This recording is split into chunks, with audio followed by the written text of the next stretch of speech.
Hello guys, welcome to primary interview preparation channel. So এর আগের ভিডিওতে আমরা 431 অবধি কমপ্লিট করেছিলাম, রাইট? এখানে কি দেখতে পাচ্ছি যে দুজন ভীষণ রেগে আছে। বলছে শব্দ কল্পদ্রুম, লিখেছেন সুকুমার রায়। বলছে ঠাস ঠাস দ্রুম দ্রাম, শুনে লাগে খটকা, ফুল ফোটে তাই বল, আমি ভাবি পটকা। হুম। সাঁই সাঁই পন পন, ভয়ে কান বন্ধ, ওই বুঝি ছুটে যায় সে ফুলের গন্ধ। হুড়মুড় ধূপধাপ, ও কি শুনি ভাই রে, হ্যাঁ, দেখে শোনা হিম পড়ে, যেও না, যেও নাকো বাইরে, চুপচাপ ওই শোন, ঝুপঝাপ ঝাড় পাশ, হ্যাঁ, চাঁদ বুঝি ডুবে গেল, গপ গপ গবাস, ঘ্যাঁস ঘ্যাঁস ঘ্যাঁচ ঘ্যাঁচ কত কাটে ওই রে, দূরদার চুরমার, ঘুম ভাঙে কইরে, ঘর ঘর ভন ভন ঘোরে কত চিন্তা, কত মন নাচে শোন, ধেই ধেই ধিনতা, ঠুং ঠাং ঢং ঢং কত ব্যথা বাজে রে, হুম, ফট ফট বুক ফাটে তাই মাঝে মাঝে রে, হই হই মার মার, বাপ বাপ চিৎকার, মালকোচা মারে বুঝি, সরে পড় এইবার। মানে মোট কথা হচ্ছে কি যে একটা অদ্ভুত একটা কবিতা এখানে দেওয়া রয়েছে, যা সুকুমার রায়ের লেখার কবিতাগুলো মোস্টলি অদ্ভুত টাইপেরই হয়। হুম। যদি মানেটা যদি বলতে হয়, তো হঠাৎ শব্দ হচ্ছে সেটা শুনে তার মানে লেখকের খটকা লাগছে। হ্যাঁ, আচ্ছা, ফুল ফুটেছে তাই না, মানে ফুল ফুটেছে এটাই অ্যাকচুয়ালি হয়েছে, ফুলটা ফুটেছে, কিন্তু লেখক ভাবছে কোনো একটা বাজি ফেটেছে হয়তো। হুম। আচ্ছা, বিভিন্ন বিভিন্ন ধরনের শব্দ হচ্ছে, তাই জন্য কি হয়েছে, লেখকের কান বন্ধ হয়ে গেছে ভয়ে। হ্যাঁ, ওই বুঝি ছুটে যায় সে ফুলের গন্ধ। আচ্ছা, সেটা কি ওই ফুলের গন্ধ, সেটাই কবি মানে জানার চেষ্টা করছে। হুম। হুড়মুড় ধূপধাপ ওই শুনি ভাইরে, হ্যাঁ, বিভিন্ন ধরনের শব্দ হচ্ছে, লেখকের ভয় ভয় লাগছে একটুখানি। হ্যাঁ। আর কি হচ্ছে, বিভিন্ন ধরনের, হুম, মানে লেখক নিজের মনের ভাবনাগুলো প্রকাশ করছেন। দেখছে না হিম পড়ে, যেও নাকো বাইরে। হ্যাঁ, বাইরে হচ্ছে কি হচ্ছে, হিম মানে কি বরফ, বাইরে বরফ পড়ছে, বাইরে যেতে মানা করছে। হ্যাঁ, চুপচাপ ওই শোন, ঝুপঝাপ ঝপাস। হ্যাঁ, চুপ করে এখানে বসে থাকতে বলছে আর শুনতে বলছে বাইরের কথাগুলো। হ্যাঁ, চাঁদ বুঝি ডুবে গেল, গপ গপ গবাস। হ্যাঁ। হুম। মানে রাত্রেবেলা আকাশে চাঁদটা আছে নাকি সে মানে মেঘের আড়ালে লুকিয়ে গেল, সেটাই তিনি বোঝার চেষ্টা করছেন। হ্যাঁ, গ্যাস গ্যাস ঘ্যাঁস গ্যাস কত কাটে ওই রে, হ্যাঁ, দুর্দার চোরমার, ঘুম ভাঙে কই রে। হ্যাঁ, বিভিন্ন ধরনের শব্দ হচ্ছে, এর জন্য ঘুমটা ঠিক মতো হচ্ছে না। হ্যাঁ, ঘুমটা ভেঙে গেছে। ঘর ঘর ভন ভন ঘোরে কত চিন্তা, মানে মাথায় কত ধরনের বিভিন্ন ধরনের চিন্তা ঘুরছে। কত মন নাচে শোন, দেই দেই ধিনতা, তার মনটা যেন নেচে উঠেছে। হ্যাঁ, এত ধরনের শব্দ হচ্ছে তাতে। হ্যাঁ, ঠুং ঠাং ঢং ঢং কত ব্যথা বাজে রে, ফট ফট বুক ফাটে তাই মাঝে মাঝে রে। এত এত শব্দ হচ্ছে কি যে যেন লেখকের মনে হচ্ছে তার বুকটা ফেটে যাবে। হই হই মারমার ধাপ ধাপ চিৎকার, হ্যাঁ, বিভিন্ন ধরনের শব্দ হচ্ছে আর চিৎকার হচ্ছে। হ্যাঁ, মালকোঁচা মারে বুঝি সরে পড় ভাইরে। হ্যাঁ, এইবার তো মানে মোট কথা হচ্ছে বিভিন্ন ধরনের শব্দ হচ্ছে, লেখকের ভয়ই লাগছে। হ্যাঁ, তিনি ভাবছেন কি যে হয়তো ফুলের গন্ধ, এরকম মানে এরকম ব্যাপারটা আর কি, খুব একটা কি বলবো, মিনিংফুল না, মানে একটা অদ্ভুত ধরনের একটা কবিতা, যাই হোক। তো নেক্সট কি বলছে, Arko's favourite game is football, অর্কর পছন্দের খেলা হচ্ছে football. He plays the game with his friends, সে তার বন্ধুদের সাথে এই খেলাটা খেলে এভরিডে, রোজ খেলে। হ্যাঁ, his brother Raju also plays the game with them, তার ভাই, হুম, তার ভাই হচ্ছে রাজু তাদের সাথে গেমটা খেলে। হ্যাঁ, ইট কিপস দেম ফিট, এটা তাদেরকে সুস্থ সবল থাকতে সাহায্য করে। Feel in the gaps with words from the passage. যাই হোক, নেক্সট আমরা দেখবো লিসেন অ্যান্ড সে। বলছে আই লাভ লিটল পুষি। হ্যাঁ, পুষি মানে হচ্ছে ছোট্ট বেড়াল। ঠিক আছে, her coat is so warm. Hmm. Coat মানে হচ্ছে তাকে যে একটা কোট পরানো হয়েছে, হ্যাঁ, তার একটা জ্যাকেট পরানো হয়েছে, সেটা হচ্ছে ভীষণ গরম আর কি। And if I don't hurt her, she will do me no harm. আমি যদি তাকে কোনো আঘাত না পৌঁছোই, তাহলে সেও আমাকে কোনো রকম কোনো আঘাত পৌঁছবে না। So I will not pull her tail, not drive her away. হ্যাঁ, আমি তার ল্যাজ ধরে টানবো না। হুম। আমি তাকে বিরক্ত করব না। But pussy and I very gently will play. কিন্তু আমি বেড়ালটার সাথে খুব সুন্দরভাবে খেলবো। হ্যাঁ। আচ্ছা, নেক্সট বলছে নাটক দেখি। কি হচ্ছে, আজ আমাদের পাড়ায় নাটক হবে, আমরা ৩৬ জন নাটক দেখতে যাব।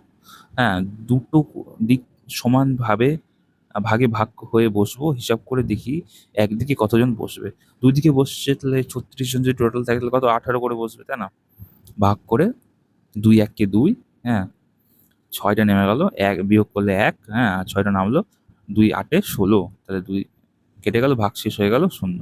এবার আমরা নেক্সট সেকশন থেকে দেখবো, যদি ৩৬ জন ৩টি দলের সমান ভাগে ভাগ হয়ে বসতাম, হিসাব করে দেখি প্রতি দলে কতজন বসতাম। তো ৩৬কে আমরা কি করব, ৩ দিয়ে ভাগ করবো, তাই তো? তাহলে এখানে বসাই আমরা, তাহলে কত হচ্ছে, ৩ একবারে যাবে ৩, তাহলে বিয়োগ করলে কত হচ্ছে, ০। ওর থেকে কি নামলো, ৬। ৩ নামতা পড়ো, ৩ দুগুণে ৬, তাই না? তাহলে কি হলো, ৬ থেকে ৬ বাদ গেল, তাহলে ভাগ শেষ কত হলো, ০। আর ভাগফল আমরা কত বললাম, হ্যাঁ, কত বললাম বলো, ১২, তাই না? এরকম ভাবে আমরা করতে পারি। আপনারা যদি ডেমো দেখতে চান ভাগের, দেওয়া আছে অলরেডি, আপনারা সেখানে গিয়ে প্লেলিস্ট সেকশনে গিয়ে দেখতে পারেন। সেখানে অলরেডি অনেকগুলো ডেমো দেওয়া রয়েছে, সেগুলোও আপনারা দেখতে পারেন। তো বলছি, গণিতের ভাষায় প্রকাশ করে সমাধান করি। বলছি ১৩টা ফল ৫টি পাখিকে খেতে দেওয়া হবে। হুম, প্রত্যেকে সমান সংখ্যক গোটা ফল পাবে। কটা ফল অবশিষ্ট থাকবে হিসাব করি। আচ্ছা, তাহলে আমরা নামতা পড়বো। কত হচ্ছে, ২ ৫ এ ১০। প্রত্যেকে কটা করে পাবে, দুটো করে পেলো, ৫টা পাখি আছে, দুটো করে পেলো। হ্যাঁ, তাহলে ভাগ ফল কত হলো, ২। প্রত্যেকে দুটো করে পাবে গোটা ফল, অবশিষ্ট থাকবে কত, ৩। ঠিক আছে, তারপরে বলছি ২৩টি টুপি কয়েকজনের মধ্যে সমান ভাগে ভাগ করে দেওয়া হলো। প্রত্যেকে দুটি করে টুপি পেলো। কটা টুপি পরে থাকলো ও কজন টুপি পেলো, হিসাব করি। তো ২৩টা টুপি আছে, প্রত্যেকে দুটো করে পাচ্ছে। তো দুটো করে যদি পাই তাহলে কত হচ্ছে, ১০। ১০ জন আছে, আর অবশিষ্ট থাকছে কত, ৩টে, তাই না? নেক্সট নেক্সট দেখুন, আমি চটচট করে জাস্ট একবার করে দিচ্ছি যেন আপনাদের বুঝতে সুবিধা হয়, এটাই হলো আসল উদ্দেশ্য। আর আরেকটা উদ্দেশ্য হচ্ছে তাড়াতাড়ি এই বইটাকে শেষ করে যেন আমরা নেক্সট পড়ে যেতে পারি। তো বলছে ৩৭টি নারকেল আছে, ৩ জনের মধ্যে সমান ভাগে ভাগ করে দিই। প্রত্যেকে কতগুলি গোটা নারকেল পাবে ও কতগুলি নারকেল অবশিষ্ট থাকবে, হিসাব করে লিখি। তো ৩ বারং ৩৬ নামটা পরে আমরা পেয়ে যাচ্ছি। ৩ বারোতে ৩৬, তাহলে ১২ হচ্ছে ভাগফল, ১ হচ্ছে ভাগশেষ। ৩৬টা বিলি হয়ে গেল, প্রত্যেকে পেলো ৩টা করে। হ্যাঁ, আমাদের কাছে আছে ৩৭টা, তাহলে বাকি থাকবে কটা, একটা, তাই তো? ভাগ শেষ হয়ে যাবে, তাহলে ১। এরকম ভাবে আর কি, there is a car on the road. বলছে সি অ্যান্ড সে, যাই হোক, এগুলো দেখবে এবং বাচ্চারা বলবে। এখানে কি আছে, দেয়ার, দেয়ারের ব্যবহার। ঠিক আছে, use of introductory there is used in the beginning of the sentence to show the place, location of persons, animals and things. বলছে সি অ্যান্ড রাইট, বলছে there are flowers in the garden. ঠিক আছে, next, তারা দেখতে পাচ্ছি, নৌকো আছে, টেবিলের উপর বই রাখা আছে, কালার করতে বলছে। নেক্সট, এগুলোতেও কালার করতে বলছে, এখানেও কালার আছে। তারপরে হচ্ছে বিশ্বজয়ী বিবেকানন্দ। এর আগের ভিডিওতে আমরা ঈশ্বরচন্দ্র বিদ্যাসাগরের ব্যাপারে জেনেছিলাম। তিনি ছিলেন ভীষণ মেধাবী, আর কি তিনি কি করছিলেন, তিনি মাইল ফলক দেখে সংখ্যা চিনেছিলেন, ইংরেজি সংখ্যাগুলো, তাই না? আচ্ছা, তাহলে আমরা দেখবো বিবেকানন্দ কি করছেন। কি বলছে, ভূগোলের ক্লাস, শিক্ষক মশাই একটা প্রশ্ন করেছেন নরেনকে। বিবেকানন্দের ছোটবেলার নাম ছিল হচ্ছে নরেন। উত্তর শুনে বললেন ভুল হয়েছে। তখনকার স্কুল শিক্ষকদের মধ্যে চল ছিল ছাত্রদের শাস্তি দিতে গায়ে হাত গায়ে হাত তোলা। ছাত্র নরেনকে ভুল উত্তর দেওয়ার জন্য মারলেন তিনি। মার খেয়েও নরেন বারবার বলতে লাগলো, আমার ভুল হয়নি, আমি ঠিকই বলেছি। এতে মাস্টারমশাই আরও চটে গিয়ে তাকে হাত পাততে বললেন। নরেন জল ভরা চোখে হাত বাড়িয়ে দিল, বারবার বলতে লাগলো, আমার ভুল হয়নি। মাস্টারমশাই সপাসপ কয়েক ঘা বেত বসিয়ে দিলেন নরেনের হাতে। নরেন বেত খেয়ে চুপটি করে বেঞ্চে বসে রইল। বাড়ি ফিরে এসে কাঁদতে কাঁদতে নরেন তার মাকে সব কথা বলল। মা তাকে সান্ত্বনা দিয়ে বললেন, বাছা, যদি তোর ভুল না থাকে তবে কিছুতেই কিছু আসে যায় না। ফল যাই হোক না কেন, সবসময় যা সত্যি বলে মনে করবি, তা করে যাবি। যেটা সত্যি মনে হবে সেটাই করবি আর কি। এটা তার মা তাকে শেখাচ্ছে। বলছে অনেক সময় হয়তো এর জন্য অন্যায় ফল সহ্য করতে হবে, তবু সত্যকে কখনো ছাড়িস না। মজার কথা হলো পরের দিন মাস্টারমশাই ভূগোলের বই খুলে দেখেন তাঁরই ভুল হয়েছিল। তিনি নরেনকে ডেকে দুঃখ প্রকাশ করলেন। তারপর থেকে কোনোদিন তিনি নরেনকে অবজ্ঞা করেননি। এই নরেন কে? হুম পোশাকি নাম নরেন্দ্রনাথ দত্ত। সারা বিশ্ব তাকে চেনে স্বামীজি হিসেবে, স্বামী বিবেকানন্দ। সত্য থেকে কোনোদিন তিনি ভ্রষ্ট হননি। সারা পৃথিবীকে দেখিয়েছেন মানব মুক্তি আর সেবাব্রতের পথ। স্বদেশকে তিনি মায়ের মতো ভালোবাসতেন। তো বিবেকানন্দের কাহিনী পড়ে আমরা যেরকম শিখলাম, কি শিখলাম, কিভাবে বিবেকানন্দ, কিভাবে ঈশ্বরচন্দ্র বিদ্যাসাগর রাস্তার মাইল ফলক দেখে কিভাবে সংখ্যা চিনেছিলেন। আর এই গল্পটা পড়ে, বিবেকানন্দের গল্পটা পড়ে আমরা কি শিখলাম, যে আমরা যেটা ঠিক সেটাই যেন সবসময় করি, কখনো যেন ভুল জিনিসের পথ ধরে না এগোই।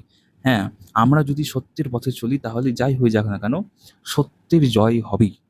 ঠিক আছে, এটাই হচ্ছে আসল মিনিং কথাটার, মানে এই যে আমরা পাঠটা বললাম সেটার। বলছে সান্ত্বনা, আশা দিয়ে শান্ত করা, অবজ্ঞা মানে হচ্ছে অবহেলা করা, বিশ্ব মানে পৃথিবী, ভ্রষ্ট মানে হচ্ছে পতিত বা বিচ্ছিন্ন।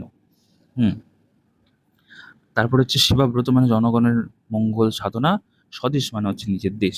স্কুলে কিসের ক্লাস চলছিল? কিসের ক্লাস চলছিল? ভূগোলের ক্লাস চলছিল, তাই না? যাই হোক, এরকম ভাবে এই প্রশ্নগুলোর অ্যান্সার দিতে হবে পাঠটা পড়ে। বলছে fill in the gaps with it or there. বলছে dash is Sunday afternoon, it is Sunday afternoon, dash are children in the park, there are children in the park, full stop, that is a garden, it is a garden in the middle of the park, there are many flowers in the garden, it is a beautiful skin। ঠিক আছে, দেয়ার মানে হচ্ছে এখানে অনেকগুলো ক্ষেত্রেই বিশেষ করে এটা ব্যবহৃত হয়। ইট বলতে এটা সিঙ্গুলার নাম্বারের ক্ষেত্রে বেশি বেশি ব্যবহৃত হয়। ঠিক আছে, যে বাটারফ্লাইয়ের ছবি দেওয়া আছে, বাটারফ্লাই, মানে ফ্লাই লেখা আছে, তাহলে বাটার আর ফ্লাই মিলে হচ্ছে বাটারফ্লাই, তাই তো? এগুলো করতে হবে। তারপরে নেক্সট কি বলছে? বলছে look at the picture, fill in the gaps. বলছে with names of colours, there are many flowers in the garden, the dash roses, the dash rose and the dash sunflower are friends, the red rose and yellow sunflower are friends. এরকমভাবে colour বসিয়ে ওগুলো fill up করতে হবে। বোঝা গেছে?